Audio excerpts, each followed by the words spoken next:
Isang pagpalang araw sa inyo mga bata. Ngayon ay nasa ikatlo hanggang ikalimang linggo tayo ng aralin sa edukasyon sa pagpapakatao. At tatalakayin natin ngayon ang pagpapakita ng paggalang sa paniniwala ng kapwa. Ang tao ay nilikha ng Diyos na natatangi sa iba pang nilikha. Biniyayaan niya tayo ng puso at isip upang maipadama ang pagmamahal at paggalang sa iba't ibang paniniwala ng mga Filipino. Kaya pagkatapos ng araling ito, inaasahang maipakikita at maisasabuhay mo ang iba't ibang paraan ng paggalang sa paniniwala ng kapwa katulad ng pagsunod sa mga patakaran sa loob at labas ng pook sambahan. Pakikipagkaibigan sa may ibang paniniwala at paggalang sa iba't ibang paraan ng pakikipag-ugnayan sa Diyos. Ngayon mga bata, nais kong suriin ninyo ang nasa larawan. Kung inyong pagmamasdan sa unang larawan ay pinagsasabihan ng nanay ang kanyang anak na huwag silang maingay dahil sila ay nasa puok sambahan o simbahan. Ito ay magandang gawain at magandang katangian na dapat na ipamalas nating mga Filipino. Sa ikalawang larawan, ayan. So, ito ay iba naman ang relihiyon. Mamaya ay tatalakayin ko sa inyo at ipapaunawa kung ano ba talaga o kung ano ang ibig sabihin ng relihiyon kung ito ay hindi nyo pa lubusang naunawaan. So, dito may nagpapaliwanag na isang Islam. Yan. Ito yung mas kilala natin na Muslim. So, Muslim lang ang tawag sa kanila pero ang relihiyon nila ay Islam. So, tahimik na nakikinig yung mga bata kahit sila ay hindi Islam. Okay? Ito naman. Yan. So, ito ay INC kung nakikita nyo. So, meron tayong relihiyon na Iglesia ni Cristo. Okay? So, tahimik lang yung dalawang bata doon kasi may iba na nagsusulat at sinisira ang ibang simbahan.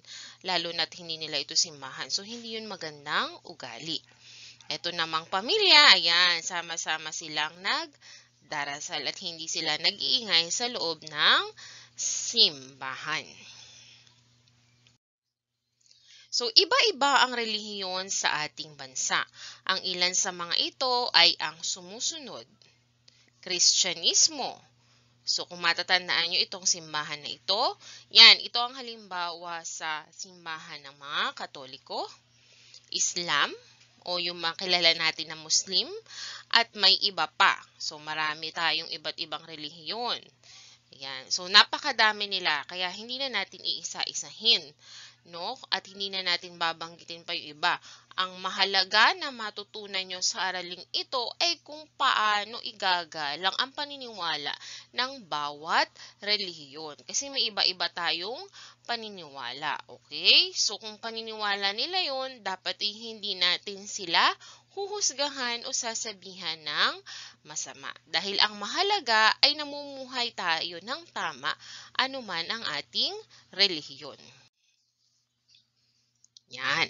So, relihiyon ang tawag sa sistema na naglalaman ng mga saloobin, yung ating nararamdaman, paniniwala, ito yung ating iniisip, at gawain na may kinalaman sa pagsamba sa Diyos. Bawat paniniwala ay may kanya-kanyang paraan ng pagsamba na dapat mong igalang. Ayan. O kung makikita nyo, iba-iba ang paraan ng pagsamba ng bawat relihiyon. Okay? So, kahit ano pa mang relihiyon, dapat igalang natin. No, hindi pag nakita natin na iba ang ginagawa ng ating kapwa sa ginagawa natin dahil nga tayo ay magkaiba ng relihiyon, ay atin na silang pagtatawanan.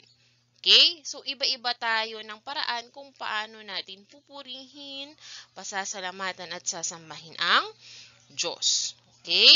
So, yan. Ito yung mga halimbawa. Okay? Kung iba man ito sa ating paningin, kasi nga ay iba yung ginagawa natin sa ating relihiyon. Ito yung uulitin ko, ang relihiyon ay Katoliko, meron pa tayong tinatawag na born again. Ayan, meron pa tayong mga Mormons, Jehovah. So, napakaraming mga bata. Kaya, igalang lang natin sila. Yan. So, eto. Tingnan nyo nga o pagmasdan nyo nga kung ang nasa larawan ba ay nagpapakita ng paggalang, lagyan natin ito ng check. At kung hindi nagpapakita ng paggalang sa kapwa, ay lalagyan naman ng X. Okay? Yan. Ano kaya sa tingin nyo ito? Okay, di ba? Ito, pinagtatawa ng dalawang bata. Itong babae. So, ito ay X. Ayan, ito ay yung Muslim.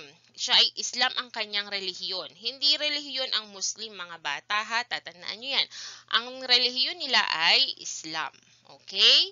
So, hindi po, di ba kasi iba ang kasuotan nila kaysa sa karamihan sa mga Pilipino dito sa Pilipinas. Pero dapat ay igalang natin sila. Huwag pagtawanan. Okay? Kasi yun yung kanilang paniniwala. Okay, ang hindi maganda ay yung pinagtatawanan natin sila. Oh. Yan. Ito, tahimik at masayang nakikinig ang mga bata sa itinuturo nito. Ayan, malamang ito ay isang pastor. Okay? Yan. So, check. Okay? Yan. Si teacher ay isang Katoliko, pero ako ay nakapakinig na sa isang born again. Pero hindi ako nagsabi ng masama sa kanila. Nakinig ako ng tahimik at inisip ko at pinagnilay-nilayan ko yung mga magagandang itinuturo nila tungkol sa salita ng Diyos. So, yun yung dapat lang natin gawin. Kasi iisa lang naman talaga ang layunin ng bawat relihiyon. Ang maituro sa bawat isa sa atin kung paano ang mamuhay ng tama at naaayon sa salita ng Diyos. Yun. O yan, nagdarasal ng maayos ang mga bata. So, check ito. Okay? So, dapat pag may nagdadasal mga bata, huwag kayong mag-iingay. No? So, igalang natin sila. At kung maaari, magdasal na rin kayo para hindi kayo matukso na mag-ingay. Yan. Ito naman, ayan, sinusulatan nila yung pader ng pook sambahan. So, yan. Mali yan. Yan. Para na kayo niya nagkasala na rin kayo niya kasi hindi yun tama. Okay? Kasalanan yan kasi hindi magandang gawain. Yan. So, ngayon naman ay pag-aralan natin ang pagkakatulad at pagkakaiba ng paniniwala ng mga Katoliko, Iglesia ni Cristo, Protestante at Islam. So, sa pamamagitan ito ng dialogong ito. Ito ang dialogo, ayan, tungkol sa magkakaibigan na may iba't ibang relihiyon. So, ang relihiyon na babanggitin dito ay Katoliko, Protestante, Islam, at Iglesia ni Cristo. So, pakinggan niyong mabuti. Dito ba ang pook sambahan ninyo, Ruben? Oo, diyan kami nagpupunta tuwing linggo upang magpasalamat, humingi ng tawad at humingi ng biyaya sa Diyos, Marco. Sino ang lalaking nakasuot ng puti, Ruben? Siya si Father Dan. Siya ang pari na namumuno sa aming simbahan, Rona. Hawak niya ang Biblia na naglalaman ng aral ng Diyos. Halika, puntahan din natin ang aming pook sambahan. Ito ang moske. Dito kami nagdarasal. Imam ang pinuno ng aming relihiyong Islam at Quran ang tawag sa aklat na naglalaman ng aral ni Allah. Huwag tayong maingay. Oras na pala ng pagdarasal ng mga Muslim. Ang galing! Magkakaiba man ang ating relihiyon, nagkakasundo pa rin tayo ng maging mabuti sa kapwa at igalang ang paniniwala ng bawat isa. Nakita ba ninyo ang mataas na gusali na iyon? Iyon ang aming pook sambahan. Kami ay kasapi sa Iglesia ni Cristo. Tinuturuan kami ng aming ministro na maging mabait at magalang na bata. Ako naman ay protestante. Tinuturuan kami ng aming pastor na maging masunurin at mapagbigay sa bata katulad nina Ruben. Kami ay naniniwala rin sa Diyos. Okay, mga bata, so kung nakinig kayong mabuti dito sa usapan ng apat na magkakaibigang ito na may iba-ibang relihiyon, so makikita ninyo na hindi dapat nag-aaway-away kung iba man ang paniniwala ng bawat isa o iba ang relihiyon natin. Kagaya nila, so silang apat ay magkakaiba ng relihiyon, pero hindi sila nag-aaway, hindi sila naglalaitan, bagkus iginagalang nila ang paniniwala ng bawat isa. Okay? So, maraming paniniwala kasi na magkakaiba. So, ang mahalaga ay yung sinabi ng batang ito. Ayan, ito, maging mabuti sa kapwa at igalang ang paniniwala ng bawat isa. At saka din yung sinabi dito. Yan, tinuturuan daw na maging mabait at magalang na bata. Okay, so yan yung mahalagang itinuturo sa bawat relihiyon na dapat nating isinasa buhay. Kasi wala naman nagsabi na itong relihiyon na to ang makakapagligtas sa atin. Tayo mismo sa ating sarili ang makakapagligtas din kung tayo ay susunod sa mga utos ng Diyos. At yun ay ang paggawa ng mabuti. Yan. So, hindi tayo dapat susunod doon sa hindi magandang gawain. Ano pa man ang ating relihiyon, mahalaga na lagi tayong gumagawa ng mabuti. Tandaan ninyo na ang pagtanggap at paggalang sa paniniwala ng iba ay susi sa kapayapaan. Ayan, isangat na naman na dito ang kapayapaan na ating tinalakay noong nakaraan. Okay? Kasi halimbawa, nilait mo yung isa, ay bakit kayo may ganito? Kami may walang ganyan. Hindi sa amin uso yan. Okay, so doon na kayo magkakaroon ng pagtatalo at mawawala ang kapayapaan. So mag-aaway-away na. So 'di ba, ang sabi kasi ng Diyos, yan pa sa mga Katoliko, ganito. Bago daw umakyat si Jesus, papunta sa langit, sinabi niya na tayo ay magmahalan at hindi mag-aaway. Okay? So, yun dapat ang ating gagawin. So, maipapakita natin ang paggalang sa paniniwala ng kapwa sa pamamagitan ng sumusunod. Una, pagtahimik sa loob at labas ng pook sambahan. So, kung ang inyong mga, halimbawa kayo ay pumunta sa pook sambahan ng inyong kaibigan na iba ang relihiyon. So, huwag kayong magtatawa kung nakita nyo mga kakaiba. Tumahimik, dahil baka sila ay nagdadasal. So, makinig at igalang sila. Pangalawa, pakikipagkaibigan sa kapwa na may naiibang paniniwala o relihiyon. So, kung iba man ang kanyang relihiyon, huwag mong sasabihin, ay, iba ang relihiyon mo, ayoko makipagkaibigan sa'yo. Dapat ang kaibigan ko lang ay yung kapareho ko ng relihiyon. So, hindi yun tama. So, kaibiganin natin kahit iba ang relihiyon. Yan. Okay? So, kasi hindi naman itinuturo, di ba, sa relihiyon na, wag niyong kakaibiganin ang hindi natin kapareho ng relihiyon. So, kapag ganun, parang hindi kayo nasa tamang relihiyon kapag ganun ang itinuturo. Kasi dapat ang itinuturo sa bawat relihiyon ay paano maging mabuting tao. At isa doon ay ang paggalang at pakikipagkaibigan sa kapwa, kahit ano pa man ang kanyang relihiyon. Ikatlo, hindi pagtawa sa paraan ng pagsamba ng ibang relihiyon. So, iba-iba ang paraan ng pagsamba. Merong lumuluhod, ayan, merong pang mga yumuyuko, tas nagbibihis ng kakaiba. So, marami, iba-iba. So, kung hindi man ganun yung sa atin, huwag pagtatawanan. Next, pakikinig sa pagbabahagi ng kaalaman ukol sa kanilang paniniwala. Okay? So, makinig kayo. So, alamin nyo kung tama bang sundin yun o hindi. No, kung hindi naman ito magdadala sa inyo sa pagkakasala, ay di sundin. Basta ang kailangan lang ay mamuhay tayo ng tama. Yung wala tayong nasasaktan na ibang tao. Okay, lalo na't wala naman itong ginagawang masama sa atin.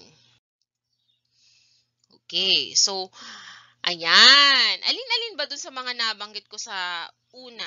Ayan, yung 4 ang iyong nagawa o ginawa na. So, may nagawa na ba kayo doon? Nakipagkaibigan na ba kayo sa hindi nyo karelihiyon? O ginawa nyo na ba ang tumahimik habang sila ay nagdarasal? So, dapat nagawa nyo na yun. Kapag meron pa kayong hindi nagawa, so, umpisahan nyo na yan. Para dito din nag-uumpisa yung ating kapayapaan, di ba? Kaya nga nauuso din yung mga gera-gera kasi minsan nagtatalo kasi sa relihiyon. Yan. So, dapat ay matigil na ito, okay? So, masarap mamuhay ng payapa. So, nais nyo rin bang gawin ito upang hindi makasakit ng damdamin ng kapwa? So, dapat gagawin talaga para hindi makasakit ng damdamin ng kapwa. Halimbawa, kasi may nilaig kang relihiyon, tapos nagsumbong siya doon. O doon na mag-uumpisa minsan yung away kasi ay may papatulan na nung halimbawa ay magulang. Ayan. So, kaya hanggang sa lumaki na ng lumaki ang away o baka mapunta pa ito sa gera. Ayan. So, nawala na yung kapayapaan. Okay? So, tandaan mga bata. Ay, pwede namang hindi nyo na itanong nga ang relihiyon. Bawa, anong relihiyon mo? Bago ka makipagkaibigan. So, hindi naman, di ba, tinatanong, ano nung relihiyon mo? Ayan, basta nakita natin na makakapalagay ang loob natin siya at siya'y mabuting tao, kinakaibigan natin. Okay? Kasi maganda na makipagkaibigan tayo sa mabubuting tao para maimpluwensyahan tayo. At kung may nakita man tayo na mga tao na hindi tama ang ginagawa, ay ipagdasal natin sila. Okay? Tingnan naman natin ito. So, kulayan ng pula ang puso ng larawan na aking ipapakita. Ayan, kukulayan natin. So, kayo naman dyan, pwede kayong magkulay sa inyong papel. Okay? Kung meron kayong sagutang papel, pwede nyong kulayan yun. Kulayan ng pula ang puso kung ang gawain ay nagpapakita ng paggalang sa paniniwala ng kapwa at kulayan naman ng itim ang puso kung hindi. Yan, ito unang larawan. Yan, nagtapon siya ng basura doon sa tapat ng sambahan. Ayan, tama ba yan? Itim o pula ang puso? Okay, mali yun. So, kulay, itim. Sa ikalawang larawan, ayan, nasa simbahan, tapos, nag-headset siya, tapos parang kumakanta pa siya. Yan, wala siyang pakailam, nagagalit na yung matanda kasi nagdadasal siguro siya. So, itim o pula? Okay, itim yan. So, mali yun, di ba? So, dapat pag nasa simbahan ay tahimik lang. Okay? Ayan, next naman. Ito, nagkukwento yung ibang relihiyon. Isa itong Islam sa dalawang bata na hindi naman sila Islam. So, pula. Tama yan. Kasunod. Ito, pula din to kasi nakikinig sila sa aral ng ministro o pastor. Yan, kasunod. Piliin ang pusong pula kung ang pangungusap ay nagpapakita ng paggalang sa paniniwala ng kapwa at bilog naman kung hindi. Tahimik na pumapasok sa loob ng moske si Lisa kasama ang kanyang kaibigan na isang Muslim. So, puso. Very good. Si Myra at ang kanyang pamilya ay kasapi ng Iglesia ni Cristo, kung kaya walang lumalapit na kapitbahay sa kanila. Ayan, nakakalungkot naman ito. So, bilog yan. Dapat ay kahit iba, diba ang relihiyon, lalapitan. Pumapasok si Norman sa simbahan ng mga Katoliko kahit siya ay isang protestante. So, pwede yun. Wala namang nagbabawal na, bawal kang pumasok dito kapag hindi ito ang iyong relihiyon. Hindi dapat ganon. Tanggap lahat. Nakikipagkwentuhan si Arman sa kanyang kaibigan habang nagmimisa ang pari. Yan, mali yun. Dapat makikinig sa pari. Yan. So, minsan na nga lang kasi di ba tayo magsimba sa loob ng isang linggo. Yun yung paraan natin para magpasalamat at magpuri sa Diyos, pati humingi ng tawad. Dapat ay ilaan na natin sa Kanya. Okay? Nakikinig ng mabuti si Rhea sa pangaral ng pastor kahit siya'y Katoliko.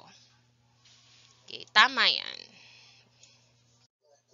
Okay, ngayon naman dito, piliin ang letrang T kung tama ang ipinapahayag ng pangungusap at M naman kung mali.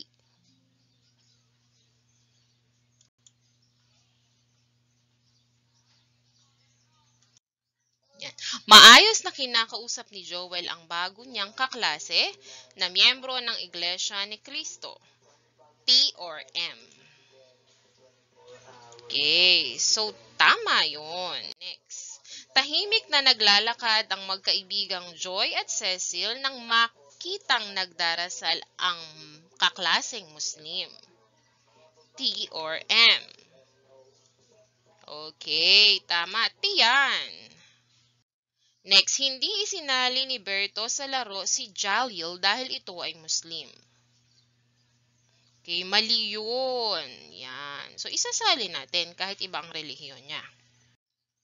Masayang nag-uusap ang mga bata ukol sa kanilang relihiyon. Yan. Tama yun. Maganda kahit iba-ibang relihiyon nyo, pag-usapan nyo yung magandang nangyayari at magandang ginagawa ng inyong relihiyon. Okay? So, yun. Para hindi tayo nag-aaway-away. Itinapon ni Buboy ang Biblia. Kuya, mali yan. Kasi yun ay banal na aklat. Dapat yun ay inaalagaan, binabasa. O kasi banal yun. Yan. Next. Piliin ang letra ng wastong sagot sa bawat sitwasyon. To. Nakita mong sinusulatan ng bata ang pader ng pook sambahan. Ano ang gagawin mo? A. Pagsasabihan ko siya. B. Hindi ko siya papansinin. Siyempre, letter A. Okay, next. Nagkukwento ang kaklase mo tungkol sa kanilang relihiyon. Ano ang gagawin mo? A. Makikinig ako sa sinasabi niya o B. Magtatakip ako ng tainga. Okay, siyempre letter A. Makinig tayo. Tanda ng paggalang. Yan, kabastusan kapag nagtakip kayo ng tainga. Nakita mo ang kapatid mo na kumakain sa loob ng simbahan habang nagmimisa. Anong sasabihin mo? A. Pahingi ako. B. Mamaya ka na kumain sa labas ng simbahan. Okay. Letter B. Yan kasi hindi naman kainan ang pook simbahan. Ito ay dasalan. So, hindi dapat kumakain. Tinatawag ka ng iyong lolo at lola para magdasal. Ano ang sasabihin mo? A. Mamaya na po. May ginagawa pa po ako. B. Nandyan na po. Alright, so letter B. Tumugon tayo kasi hindi naman masama yung pinapagawa ni lolo at lola. Ayan, pinapalapit lalo tayo sa Diyos. Ayan, to naman. Piliin ang iyong nadarama o madarama sa sumusunod na mga pangyayari. Okay, pinagtatawanan ang simbahan ng iba. Alin dito dapat ang iyong madarama? Okay, ito kasi mali yun, di ba? Next, sama-samang nagsisimba ang mag-anak. Okay, ito yan. Happy! Kasi magandang gawain yun. Diba? Sabi nga, the family that prays together stays together.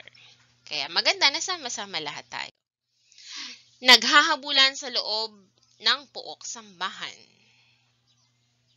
Okay, so mali yan. Hindi yun magandang gawain. Pinagtatawanan ang paraan ng pagsamba ng kapwa. Okay. So, sad ulit yan. Mali yun. Bawal natin silang pagtawanan. Next, nakikipagkaibigan sa kapwa kahit magkaiba ang relihiyon. Nabanggit na ito kanina. So, yan ay, yan, tama yan. Happy face. Ito naman, magkaroon tayo ng pangako. Yan. Pangako ng paggalang sa paniniwala ng iba. Ako ay sasabihin nyo dito yung pangalan nyo na nangangakong palaging igagalang ang paniniwala ng aking kapwa upang hindi makasakit ng damdamin. Ako ay blank, blank, at blank Tapos lagay nyo dito yung inyong pangalan. Okay? So pwede nyo, isusulat nyo to. Isusulat nyo dito yung pangalan nyo. Tapos ano yung mga ipinapangako nyo na inyong gagawin upang kayo ay hindi makasakit ng damdamin. Maglalagay kayo dito ng 3 paraan para maipakita ninyo ang paggalang ninyo sa kapwa. Okay? So pwede yan na hindi ko pagtatawanan ang paraan ng pagsamba nila. Tatahimik ako habang sila ay nagdarasal at makikinig ako sa kanilang sinasabi. Okay? Pwede yun. Kung may naiisip pa kayong iba, yun na lang ilagay ninyo. Okay, tandaan, may iba't ibang paraan tayo ng paniniwala.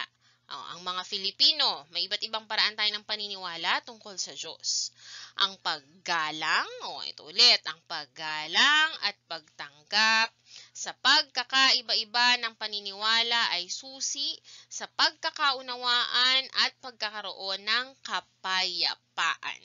So, lagi yun. Lagi dapat tayong malawak ang pag-unawa.